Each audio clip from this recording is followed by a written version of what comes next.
Good day to you, everyone, and welcome to our favorite program, The Road to A to D. My name is Mimi Mefoneu, and the race to the Unity Palace is heating up. We have so many candidates vying for post of president in the country. They've so far submitted their registrations at the ELECAM office, that is the elections governing body in Cameroon today. We've seen some throughout this week trying and battling to ensure that their candidacies are filed at the level of ELECAM, and the presidential election, it should be noted, is set for the 12th of October 2025, with several opposition candidates challenging incumbent President Paul Biya. 92 has been in power for 43 years, and so far he is the oldest sitting president alive. Among those vying to unseat him is Ndim Jacob Ngong. He is 35-year-old and a farmer from Yang Jinicom in the northwest region of Cameroon, but he is currently based in Buea, southwest region. And Ndim Jacob stands out as a presidential aspirant from outside the political class. So we've not seen this before in past elections in Cameroon, where we see a young farmer trying to unseat the incumbent President Paul Biya, who has been there for 43 years. He's joining us now all the way from Buea, southwest region. Good day to you, sir, and thank you so much for joining us today. You're welcome. Thank you. Welcome as well. Thank you. It's our pleasure to have you. First question, we just want to find out from you. Can you start by just answering this basic question in just few words? Can you tell Cameroonians why they should vote for you in the next presidential election as their leader? I know for the past 40 years, the young people has been suffering. Cameroon has been using young people as an experiment.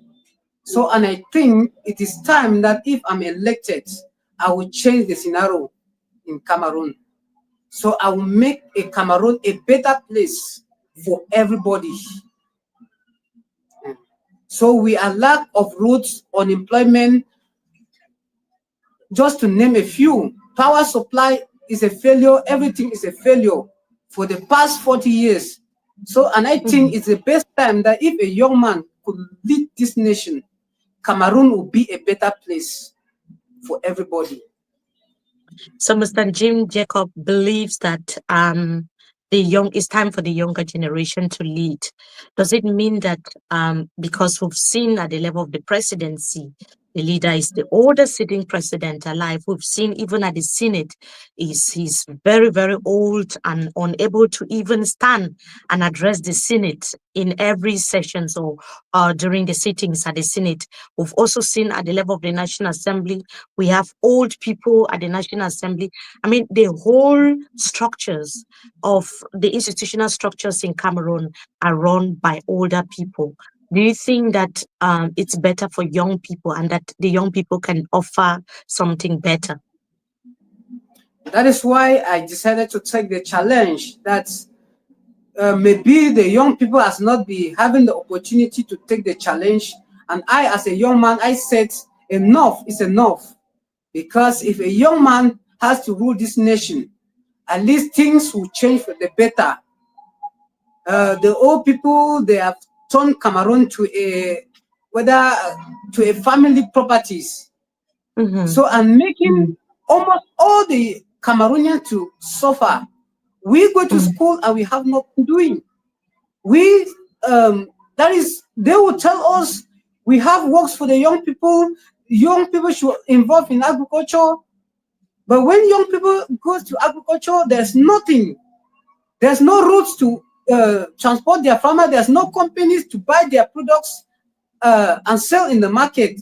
So, but if a young man should be a leader in this nation, so at least they can change Cameroon to a 21st century, into the 21st century. So they are still ruling the 16th century's idea, the 16th century ideologies. So, and I think if a young man in this 21st century should rule Cameroon, he will now have the ideology of the 21st century to lead Cameroon a better place.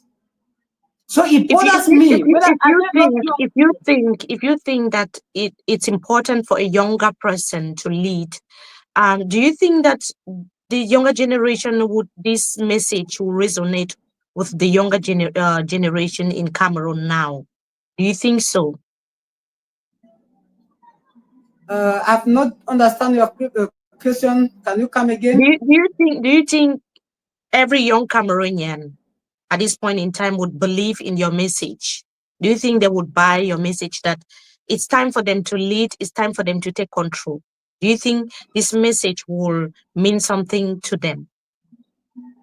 Though many of them will not accept the message because of the type of regime that we have. So the regime has corrupted the minds of everybody until they cannot even believe the truth. So I just thought if the young Cameroonians need to see the reality and believe in me, at least they will see a change. There will be a change in the days ahead. Mm-hmm. So I just thought they should believe and accept it. Okay. So you've repeatedly criticized the current regime, arguing that the strong economy that President Paul Biya inherited from Amadou Ahidjo has deteriorated under President Paul Biya. What exactly does your Rescue Cameroon plan entail? What do you plan to do to rescue Cameroon? On my rescue mission, I have to restore the lost glory through youth employment and other recreative activities as a centerpiece. Why? Because the government has abandoned the young people. The system of education that they taught us, or that they are giving to young Cameroonians today, it is the system of education that promotes remembrance but do not promote thinking. And after our graduation, we have nothing doing. We are just screwing around. So the insecurity, there's corruption, so there's power failure, all those things. These are the things that I am back on the rescue mission to rescue and bring Cameroon the lost glory. We are in Cameroon. Now, if I'm going back to the Northwest, well, let me say, for example, I was in the South region. The people of the South region look all the Anglophones like they are a different country. They are not part of Cameroon. So that is the tribalism, and they have made us not to believe in our own nation. We are different nations, but why we are a same nation? So if we can restore this glory and make Cameroonians to feel that everywhere you are in Cameroon, you are a Cameroonian, I think that should be better. Yes. So the Anglophones has made the Anglophones are like they are not part of Cameroon because of what is going on, and everything is just quiet.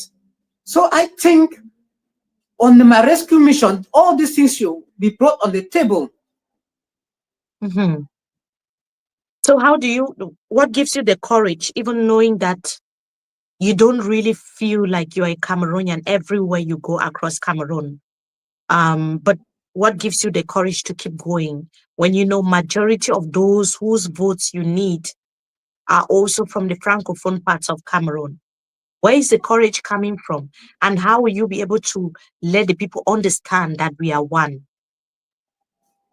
We know that because of the bad governance that we have has made even Cameroonians to feel that they are not Cameroonians. Because you imagine that in a nation like this, we don't have roots. But every year we hear about budget, voting for root projects, voting for this, but we have poor roads, we have poor hospitals, everything is poor.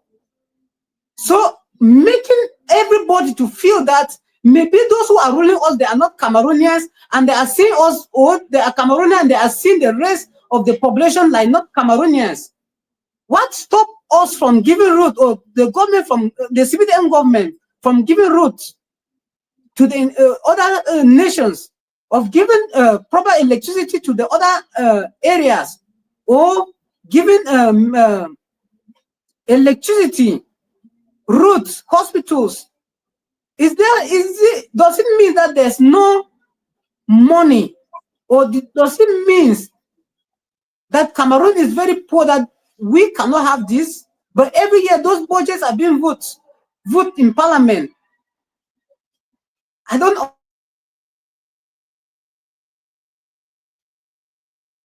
So according to Mr. Ndim Jacob, it's not just the leadership that is the problem, but he also identifies some of the problems that are plaguing some parts of Cameroon is a general problem.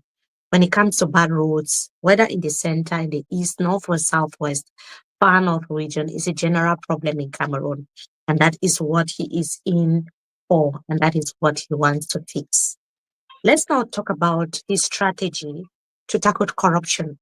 Mr. Ndim Jacob, you have a plan of action. What do you want to do to fix Cameroon if you become leader tomorrow?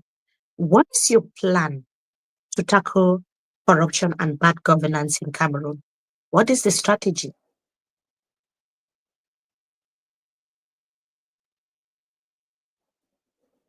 I think there are many strategies that I will be planning for Cameroon in the days ahead if I'm elected. For example, when we talk about corruption, corruption is because those who are working in the government, they feel they does not have conscience for the rest of the population. They think for their own families and themselves. So that is, they have the selfish interests on population. So by the time you make the population to understand that there's no difference between you and I, so you will discover that there will not be corruption. You make people to feel that we are all Cameroonians and we should live like a family. So you will discover that there will not be corruption. You will make people to feel that they are brothers and sisters. When you make them everybody to feel like they are brothers and sisters, they will be able to share together in common. So you will end corruption without even going to the schools, going to the public offices. You will just end corruption at a normal stage. Mm. Mm. So can you tell us now, I know you've started talking about it, the Anglophone crisis and the impact and how the English-speaking population in Cameroon is feeling at the moment. But as a candidate who is coming from the southwest region, you hail from the northwest region, but you have been in Buea for a long time now. Can you tell me how you feel as a Cameroonian who lives in Buea? How does it feel to live there? Living in Buea, because of the crisis, everything in Buea, the life in Buea is a very tough one, and it is only because of the crisis. So people who are living in Buea, or the citizens of Buea, they have taken an advantage of the crisis to make money out of those who are running from unserved regions. So, and this issue, I think if we solve the Angophone crisis, people will go back, and the level at which people are suffering here in Buea will not be the same. Yeah. Can you describe a little bit so that people can have a picture of what you mean by they are being exploited and the suffering? Like for example, food here in Buea is very expensive. House rents, water bill. There are times that you will be renting in the compound.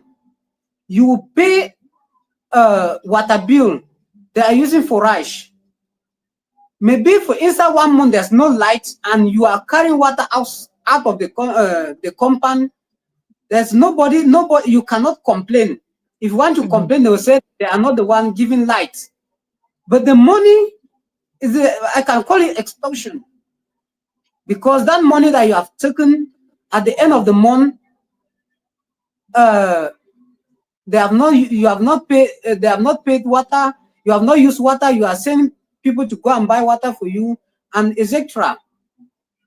So that's what I mean by extortion, because that is the Yes. mean of extortion. Yeah.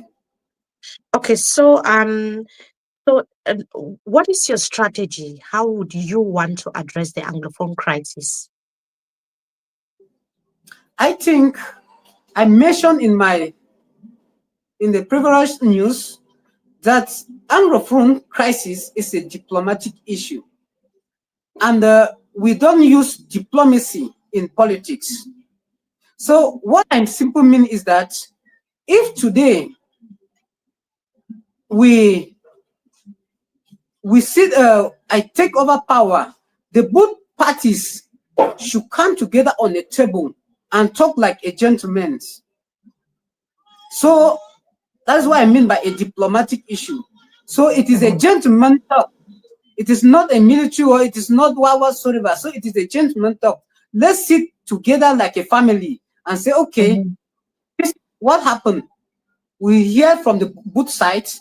We sit together. We see, okay, if this, how can we the way forward? So you will see that we'll solve the Angophone crisis without any problem. And then there's also the Boko Haram insurgency in the far north region. What would be your strategy? I think all these issues that are rising from Cameroon is because of the bad governance. So, and if we have a government that can now lead a Cameroon into a better place, so all those things will become a past. So it is only because of the bad governance. So, and the people are feeling undermined. So that's the only thing I can say. Yes. So you've also your program. When I look at your program that is just before me now, it's very youth centered. You've said a lot of things about the youth. They constitute the highest population in Cameroon, but yet many of them they don't have jobs. What policies would you introduce to combat youth unemployment? Creating companies. Before you create companies, agriculture is in my program, I said the agriculture is the topmost. The first thing I have to handle, because you cannot be talking about creating companies when you don't have the minerals. So you can only create companies when you have the minerals put in place before you can now create companies. So by that time now, when you have both the agricultural sector, you'll be opening the companies. No, now you will see that you employ young people, because it's only young people that are the main target. And in the Cameroon, there are only young people that are being frustrated, running down the streets every day. And it is only young people that are dying on the Red Sea, die in the desert, trying to look for minerals out of the country. Yeah. I like the fact that you're talking about agriculture, which is something that Paul Biya has talked about so many times, but we've really not seen the outcome of the agricultural development projects that he has announced, encouraging people to focus on agriculture. But a lot has not been done. And even when initiatives are in place, they kind of favor some people. I mean, we've done a lot of reports looking at issues and people complaining about the fact that there are some agricultural projects, but they are not inclusive because many young people and so many Cameroonians are excluded. But I want us to take it to your level as a farmer, because you are a farmer. Tell us how farming is and why you think that it's important for Cameroonians to consider farming as a livelihood. For example, there are times I used to work tomato. You work tomato, the government does not have companies which they can buy and preserve. Now, when you harvest tomato, Maybe you come to the market, immediately you reach the market, tomato is 1,000 francs. So all the expenditures and the rest, you will see that you are running only at the deficit. Another factor, farm to market routes is another problem. Like I went to Bangem, you see the rate of plantains that are coming out from Bangem, but to transport from the farm to the market is a problem. So if the CPDM government has been talking about agriculture, they have never done anything to promote agriculture in this nation. I've never seen any. It is only a social media that they are telling us on social media, like in Cameroon, everything is a social media. Jobs are created only on social media, roads are done only on social media, and the normal man has never seen it, which has made a political environment in Cameroon look like a hell. When a politician comes, they think they are liars, they want to extort and have money and the rest. Because of what the CPDM has already put in place, they have decided to use media to insult Cameroon in the name of giving jobs, creating routes, which we don't see them. So as a farmer, the first thing that I will want to improve is the farm to market routes. If you have farm to market routes, young people will be willing to work farm, because for transportation will not be the problem. So you've talked about the role of markets and agriculture, farm to market roads. We've also talked about the Anglophone crisis. We might come back to that, but I wanted us to look at the healthcare system in the country. You have families, you probably have children and a wife. We'll come back also to that to get to know you on a personal level. But I wanted to find out from you, like healthcare, it remains a major concern in Cameroon. How would you ensure affordable and accessible healthcare for all Cameroonians? What would be your strategy and what would be your focus? I know that in this nation, when we talk about health sector, the health sector will not only be probably hospitals and the rest. Along the streets, there's no sanitation. Even though the government will just, after some time, they will carry malaria medicine and say they will injection and so forth. But the rate of mosquitoes that they are around because of the dirt is a major concern.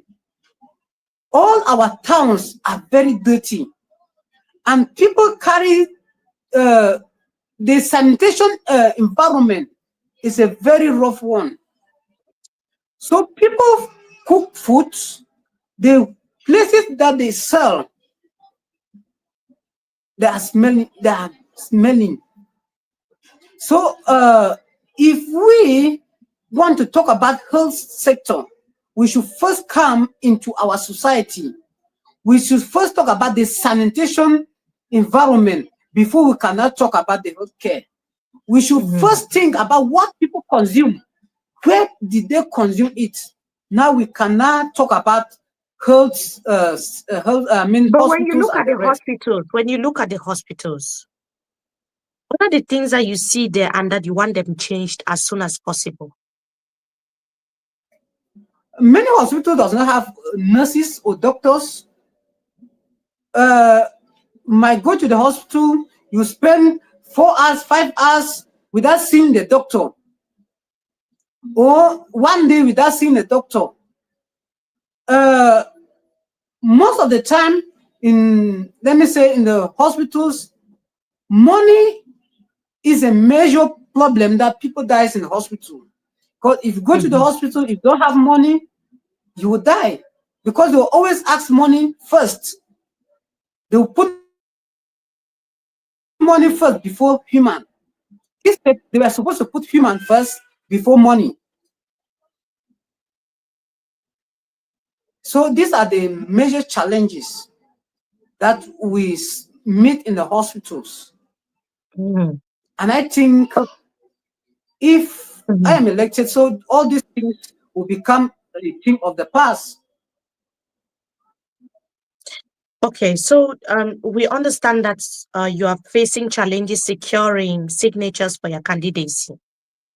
Can you update us on your progress so far? Because we see candidates are filing in their documents at the level of Elecam.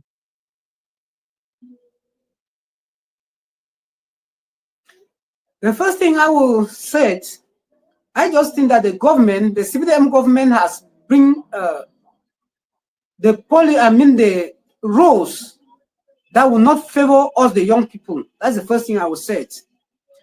Because as you can see, in most of regions, those who are working that they are supposed to sign, give us the signatures, they are people of they are old people, as I can say it. Now, and the old people look us at young people like we are jokers. Maybe because we are not up to the extent they have invested, and we are not up to that area. I don't know. So there are times you go, they will just be look at this young man. Can you not do something different? You are supposed to leave this and do different business, or you are a farmer, you are supposed to just involve in your farming, you are not supposed to involve in this. So just making all ways to discourage us young people to rest up. Mm-hmm. That's the main challenges that we are facing. So they are So like, they don't want the young in people to other stay words, you forward. have not been able to secure the signatures that will give you that possibility of being a candidate. You have not been able. I have come up, but not in all region. The worst region is the south region, which has not been easy to have even one. Yeah. Mm. So it is only the south region that it has not been easy. Mm. So, and we are still working to see whether the 5 days remaining, we will be able to bring out something. Yeah, but the South region is the hometown of Biya. Yes, that is it. Do you think that they will treat their loyalty, they would treat their loyalty and stand with you? Do you believe that? That is why I'm still working to see whether can it be possible. So when you were Yeah. going around the South region, what was your observation? I try to speak with many. When you try to introduce yourself, some will just say, "No, I am not. No, no, no, no, no. I don't have time. No, no, no. I'm not in that." So some will really listen, but I say, "But for the signature, no, no, no, no. I cannot do it." Hmm. Um, When was that? uh, Was it this year or last year or 2 years ago? uh, just few days ago, let me say 2 days Mm. ago, That's just telling us that if we yeah, really want the change because that we I'm want just to see coming in back from there. Cameroon, yes, if we want to really see change in Cameroon, we have to do things way ahead of time and not wait for the electoral year. Because if you had already been communicating with them, if they are known your face, if they are known you in that area, it will not be something different because people always believe that they will only see politicians during the election. I don't know if you want to I react to know, that. I know. With time, I've been around Cameroon in most of these regions. I've met with the people, but the people at first they never believe that what I'm saying is a reality. So it is not that they are seeing that it's a reality. They just think, as a young man, how can a young man become a politician in this nation? This nation, a young man, if you want to become a politician, they will kill him and the rest. So that's what they Mhm. have been having in the mindset. So they have been discouraging me. Even when you said somebody who just said, okay, let's wait till the time. So that's why in the other regions, I've been able to come out with something as fast as possible because there were people whom I've talked with them, so they believe that Mhm. it is time for a young man to lead Cameroon. Mhm. Okay, so before I move forward with the question I wanted to ask, I want to find out from you. I'm also a Cameroonian, and if I see a presidential aspirant or hopeful tell me that they want to run the country, we all want change. We want something different. We want someone who can deliver and do better than the system in place. And it's been there for 43 years, and many Cameroonians are tired. But I want to also see what you've been able to do to show me or to show any Cameroonian that you can actually lead the people, that you've done one or two things in terms of leadership and you achieved them. You've set goals and people have seen results in your community, in your area, in your village, in your region, in your country. Can you tell me what you have done as an individual to change things around you? You've mentioned even the Anglophone crisis, where people have been using their voice, their pens, their connections. People have been doing things from different angles to talk about the conflict. You've talked about agriculture. You've talked about a lot of things. What have you done? I mean, just from the level where you find yourself now, to show that you can lead, that will convince someone like me or any other Cameroonian to say, this is the person I want to vote for. Because if you cannot do something from a smaller level, how can you lead a country?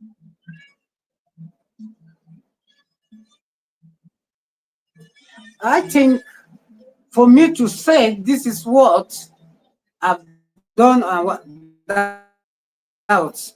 So I am not somebody who goes to the social media and make proud of myself. It is the community that was supposed to testify about my actions. So if I go to media and said I have done this, I have done that, so it means I'm a liar.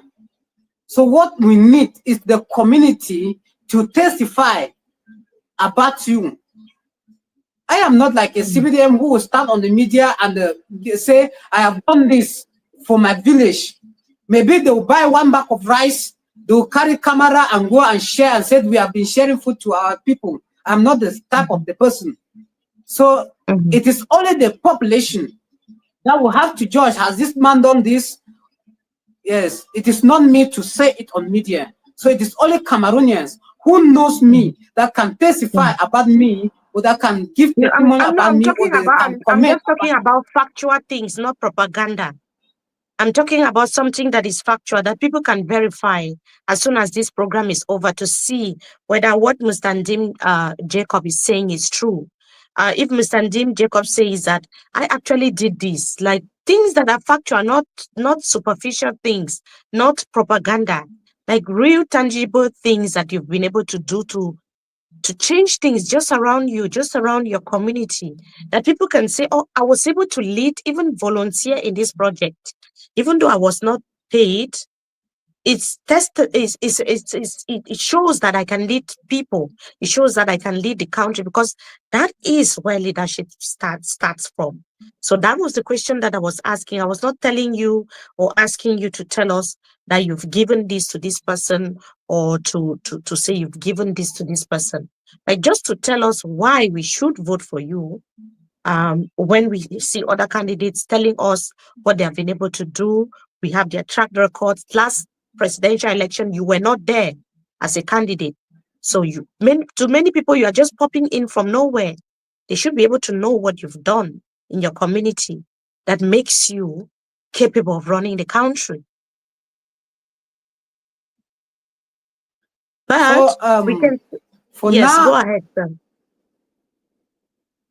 For now, I would think the comments, only people can judge on that. Even though I have been a teacher, I've tried to open schools and to start schools for some communities, and follow up the schools to see that the government approve the schools. Yeah. So, but that fact is only for the community. Yes, it is only for the communities to see.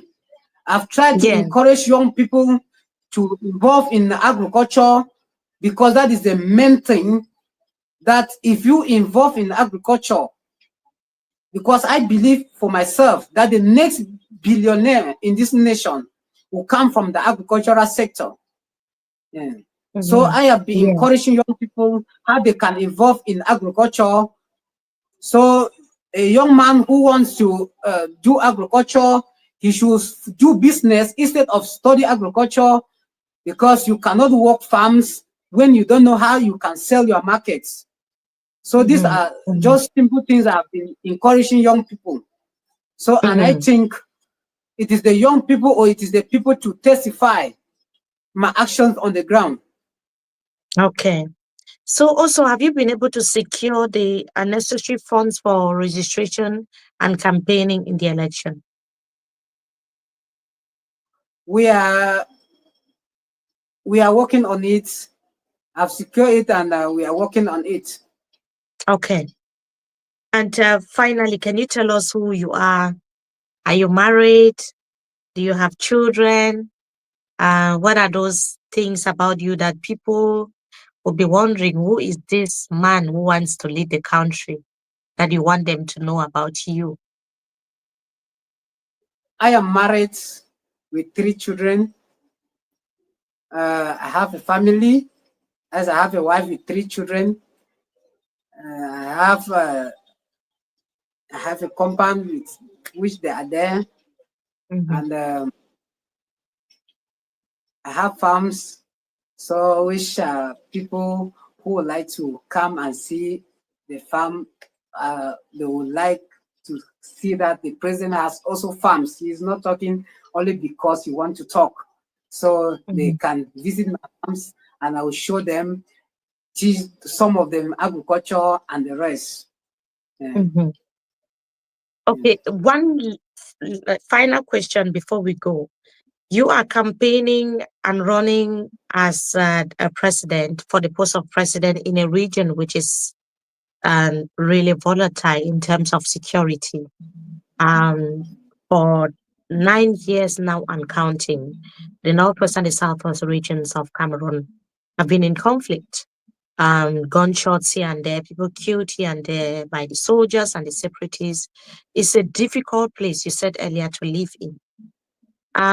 In previous elections, the CPDM has been in control because of the war seems to be giving the CPDM the upper hand to win in elections.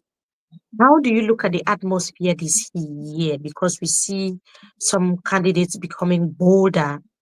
And why do you think that this is that moment to come in and bring that change that these regions, the country in general, need?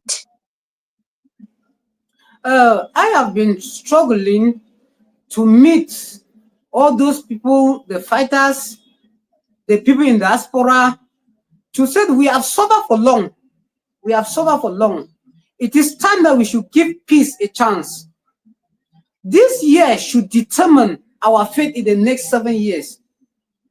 We boycotted the election in 2018, and this is the outcome of it. In 2025, we are still talking about it. So if we can also boycott in this election, by 2032, we will still be talking about this.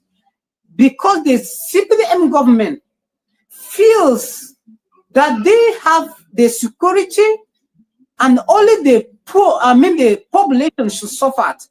They think that the security of the population lies only in them. But they continue to train the young people to protect the CPDM. For example, CPDM will have the upper hand when they are going in for campaign in the interior. They will carry soldiers. But I, as an opposition, I will not have that security, because I does not belong to a political party or to the CPDM. Even if you request for it, you will not have it. Even if you request for it, you will not have it, eh? Yes, I will not have it. So because I am not from the CPDM, but any member of the CPDM, whether it's a councillor, if he's going in or is going to his village to campaign and ask for security, they will give him or her.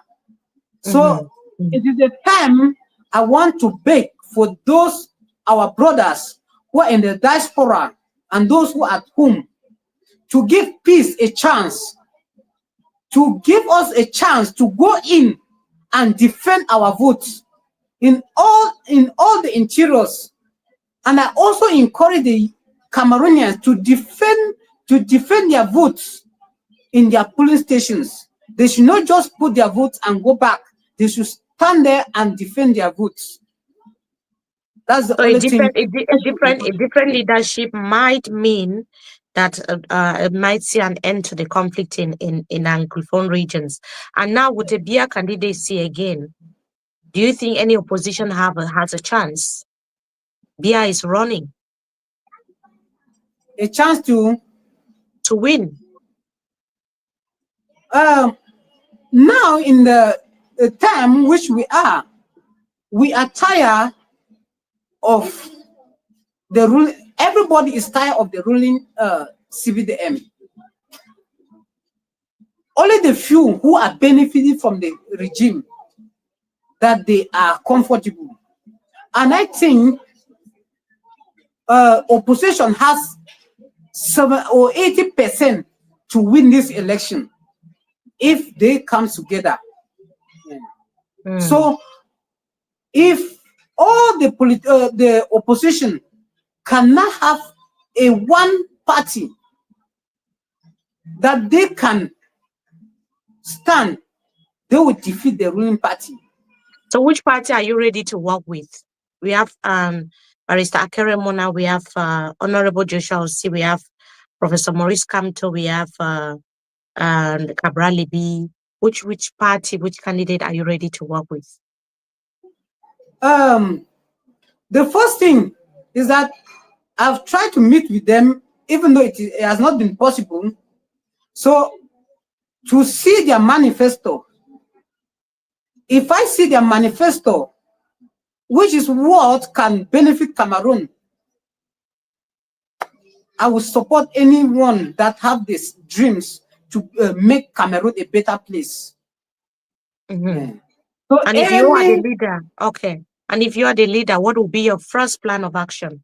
Like if you are elected today, and you are sworn in today, tomorrow, what will be the first thing that you will do as president of Cameroon? The first thing, education sector and agriculture is the first thing. I will need to make sure that all these two sectors should be the best in this nation, education sector and agriculture. So if I'm swearing in today, the first thing I should target is these 2 points. Mr. Ndim Jacob, please don't forget to call MMI for an interview when you are elected. We wish you the very best. Thank you very well. Thank you so much, and have a blessed day. And thank you. That was Mr. Ndim Jacob. He is an independent candidate vying for post of president in Cameroon, one of the youngest candidates so far, just 35. He is a farmer.